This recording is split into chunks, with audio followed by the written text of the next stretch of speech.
Take a look at the 5 and 10. It's glistening once again with candy canes and silver lanes that glow. Everywhere you go. No. Take a look at the 5 and 10. It's glistening once again.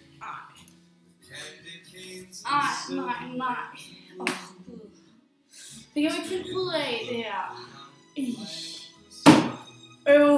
Altså. Hvordan skal man finde toppunkten, når man ikke kan toppunktsformen? Altså, det er jo noget lort, det her. Hey, det kan jeg da godt finde ud af.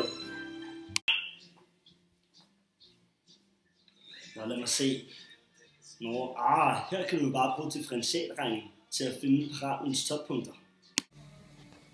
Som sagt kan vi bruge differentialregning til at finde parabolens toppunkter. Og det vil jeg bevise her.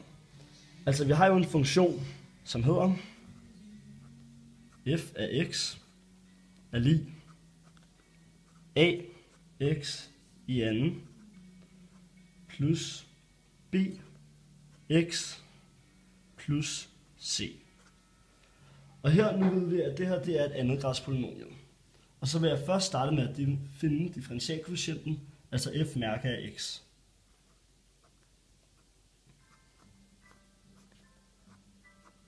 Og ax i anden, det kommer til at hedde 2ax plus b, og c som er en konstant, den forsvinder. Så skal vi så sætte f mærke af x er lig 0, og det kommer så til at se sådan her ud.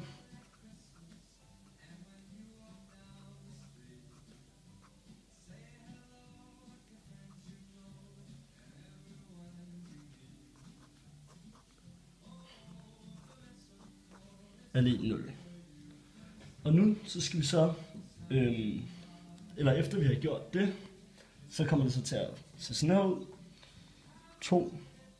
2ax er lig minus b.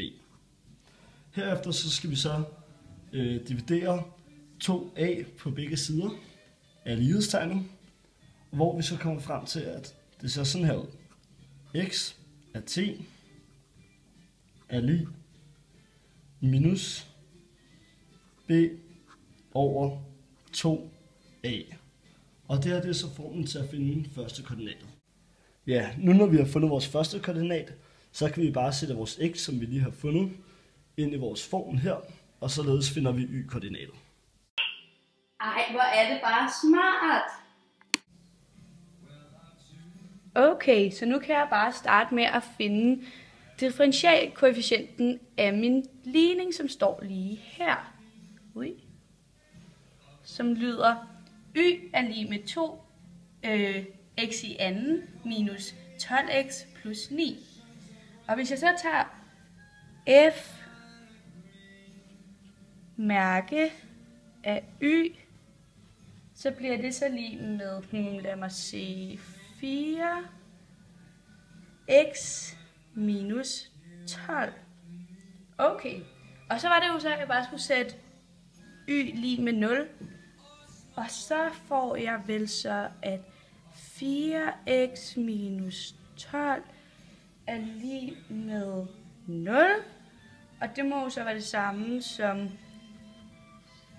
at, det var et flot en, at det hedder altså 4x, og så må, når jeg rykker 12 over på den anden side, bliver det 20, så det må bare hedde 12.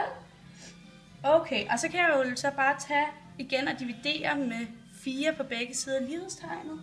Og så får jeg vel så, at mit x af t må være lige med, lad mig se, 3. Er det rigtigt? Ja. Okay, så kan jeg jo så gøre, som du sagde, ved at sætte mit x ind i ligningen. Så det kommer til at sige, at mit y af t er lige med 2 gange 3 i anden minus 12 gange 3 plus 9. Og så får jeg 18 minus parentes 12 gange 3 plus 9. Og det må så være lige med, at y af t er lige med minus 9. Så altså har jeg koordinaterne og 3, minus 9. Det er en parentes her. Ej, hvor er du god. Godt klaret. Mange tak, og nu ved jeg jo, hvordan man så finder toppunkterne ved hjælp af differentialregning. Tusind tak for hjælpen.